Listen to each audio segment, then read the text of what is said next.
I'm pretty sick, and in response to this, I am making a video about adaptability and also self-pity. The self-pity part I feel is appropriate because I'm sick. It's really easy to get in my own head about, oh, like, I can't train, I can't do this, I can't do that because I am sick. And I really wanted to make this video to take apart that self-pitying mindset so that we could all work together and explore, you know, we don't need to feel bad for ourselves. We don't need to sit and be down in the dumps. I was reading this book this morning. It's backwards, but it says 13 things that mentally strong people don't do. And the first chapter, which I've been in the middle of, is all about self-pity. And the message resonated with me so much that I wanted to kind of like come on here and make a video right away. So, essentially, self-pity does a lot. And to begin, I'll talk about the story in the book. So there was a young man got hit by a bus, and this crippled him. The doctors cleared him to return to school. He would be in a wheelchair. They cleared him to return to school. They cleared him to kind of go back to society. And the parents flipped out, and they were so afraid of the trauma that their poor son would have suffered that they chose to homeschool the son. And in turn, the son did all his work early because he was fully capable. The doctors did clear him after all. The son did all his homeschool work early in the day and then proceeded to kind of just rot and do like stationary habits for the rest of the day. As a result of this, the son's mental health steadily declined to the point where he was nonverbal and he was just down in the dumps. Upon taking their son to the therapist noticed his condition and the parents were like, "Oh my goodness, my son is so traumatized from this accident." Upon first glance, the therapist said to the little boy, "How on earth did you manage to get into a fight with a school bus and win?"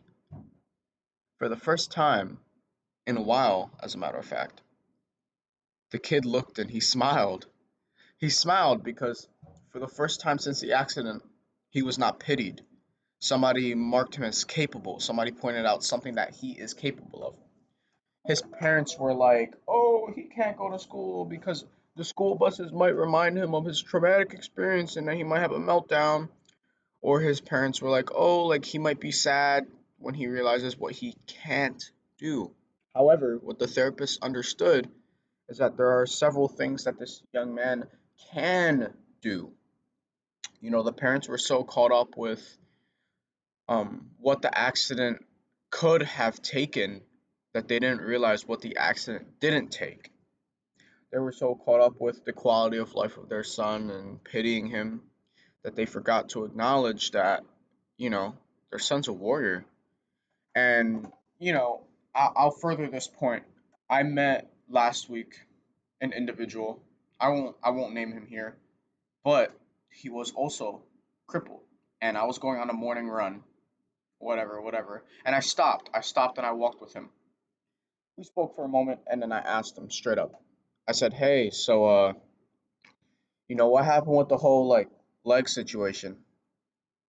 And his response was profound. He said, "When he was a baby, the doctors didn't pull him out of his mother's like the doctors didn't take him out quick enough by like 2 seconds, and there was a lack of oxygen. 2 seconds of a lack of oxygen resulted in him having cerebral palsy, and he couldn't walk for the rest of his life. He's now 30. 2 seconds. 2 seconds ruined his life. At the very least, it ruined his mobility. So we continued to walk, and then I started to, in a way, pick at his mindset to see where his head was at. I asked him. I said, "Wow, 2 seconds. That was it." And he said, "Yep. 2 seconds could have been death. 2 seconds more could have been death. 2 seconds left could have been normalcy. But the hand that he was given, he was crippled." So we continued to talk, and I asked him, I said, I just went for it. I said, "Are you happy? Are you happy? Do you live a life that you're satisfied with?" He said, "Yeah." And then he explained that for a while he resented that doctor. And then he realized that, dude, why do I have so much hate for something I can't even control? He literally explained to me like I can't control what happened. I can't go back in the past and prevent the doctor from making that medical mistake. He said that people spend too much time thinking about what they cannot control and it makes them miserable. So he said that thinking about this accident for the rest of his life, pitying himself, like I read in this book, will not help him. So he simply decided to not. And this individual, he's quite cheerful from what I see. Obviously, I know everyone experiences things behind closed doors, but he'll always be talking to people. He's always talking to the staff members. And I said to him, I said, upon losing something as critical as your legs, I feel like you've gained something that people around you lack. Like, you're half as capable as me, and you're able to doubly interact and converse with people around you. Maybe not double the amount that I am, but definitely double the amount of people in our generation.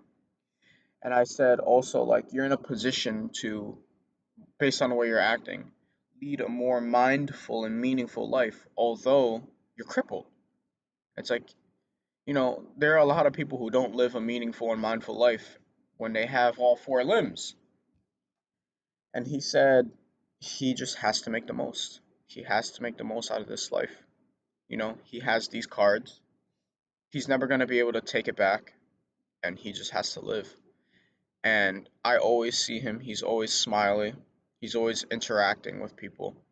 And he's also able to joke about his own condition, which is that's a big marker for strength. And I look up to him and I value him. There are so many stories about people who have unfortunate circumstances who inspire me because I'm blessed. I'm blessed and capable. I have four limbs. I have a body that functions. No major health impediments. I'm blessed. This is all easy for me.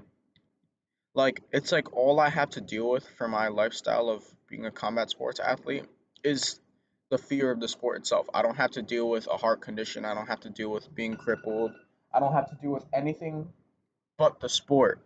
Some people have to deal with a million other things: addiction, trauma, health issues, this, that, whatever. I only have to deal with one thing. And for that, I'm blessed. And for that, I am grateful. And I refuse to pity myself.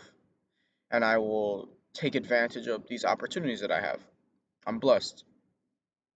Anyways, I appreciate you guys for listening. And have a good morning.